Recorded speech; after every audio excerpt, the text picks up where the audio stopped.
کچھ لوگوں کے لیے مصروف زندگی سے وقت نکالنا پڑتا ہے اور کچھ لوگ ایسے بھی ہوتے ہیں جنہیں دل سے نکالنے کے لیے زندگی کو مصروف کرنا پڑتا ہے۔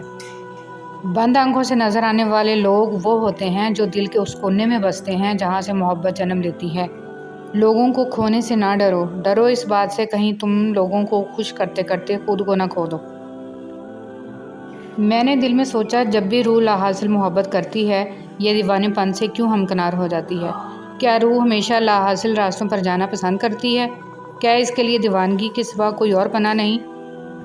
بعض اوقات آپ کسی کا برا سلوک صرف اس لیے برداشت کرتے ہیں کیونکہ آپ اس سے پیار کرتے ہیں۔ محبت مٹی کے بنے رنگ برنگے چہرے دیکھ کر نہیں ہوتی بلکہ روح سے ہوتی ہے۔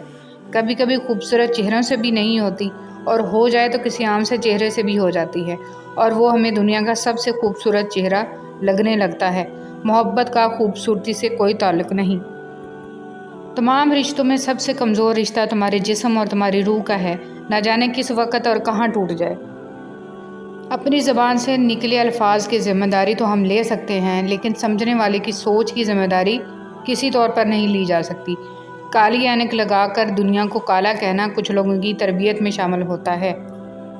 ہر کسی کے پیار کرنے کا انداز الگ ہوتا ہے، کوئی جتا دیتا ہے، کوئی خاموش رہتا ہے، اور جو خاموش رہتا ہے ضروری نہیں کہ وہ پیار ہی نہیں کرتا، بلکہ ایسے لوگ آپ سے زیادہ محبت کرتے ہیں۔ عورت کی محبت بہت خالص ہوتی ہے، جس سے ہو جائے اس کے نام پر مر مٹ جاتی ہے۔ وہ جیسے کہتا ہے کرتی ہے، ساری زندگی اکیلی گزار دے گی لیکن شرک نہیں کرے گی۔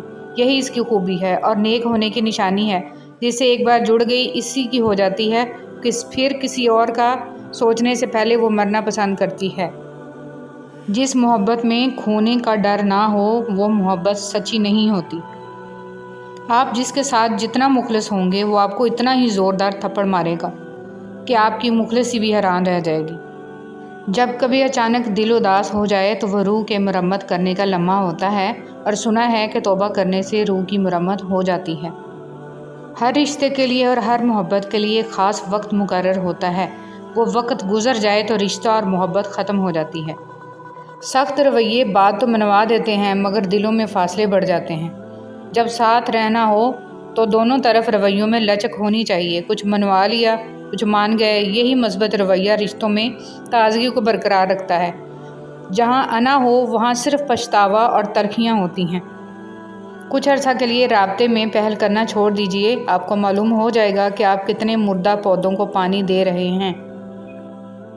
کیوں خود کو اذیت میں ڈال رکھا ہے؟ اللہ پر بھروسہ رکھو، کسی کو کب اور کیا دینا ہے وہ خوب جانتا ہے، اور در حقیقت وہ تمہیں بہترین سے نوازے گا۔ جس نے نبھانا ہوتا ہے وہ ہزار غلطیوں پر بھی معاف کر دیتا ہے، اور جس نے نہیں نبھانی ہوتی وہ ایک غلطی کو ہی بہانہ بنا کر آپ کو چھوڑ دیتا ہے۔ اللہ تعالیٰ جس کو اپنی یاد دلانا چاہتا ہے اسے دکھ کا الیکٹرک شاک دے کر اپنی طرف متوجہ کر لیتا ہے۔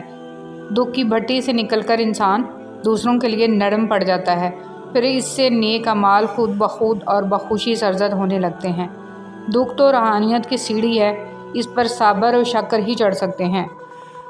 اپنے خلاف باتیں سن کر حوصلہ نہ ہارو، شور کھلاڑی نہیں تماشائی کیا کرتے ہیں۔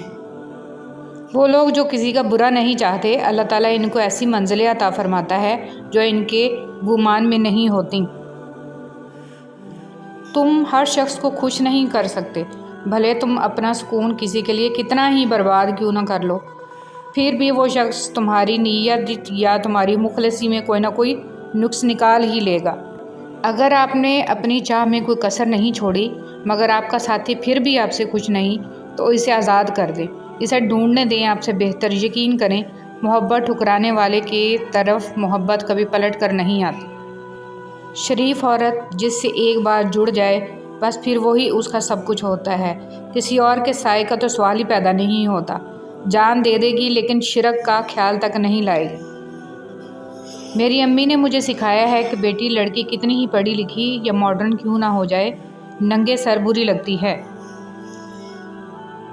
جو شخص ہمیشہ نکتہ چینی کے موڈ میں رہتا ہے اور دوسروں کے نقص نکالتا ہے وہ اپنے حصے میں تبدیلی کی صلاحیت سے محروم ہو جاتا ہے۔ کوئی دوسرا شخص ہمارا دل نہیں توڑ سکتا، ہم خود اپنا دل توڑتے ہیں، ایک ایسی جگہ پر رہ کر جہاں ہماری ضرورت نہیں ہوتی۔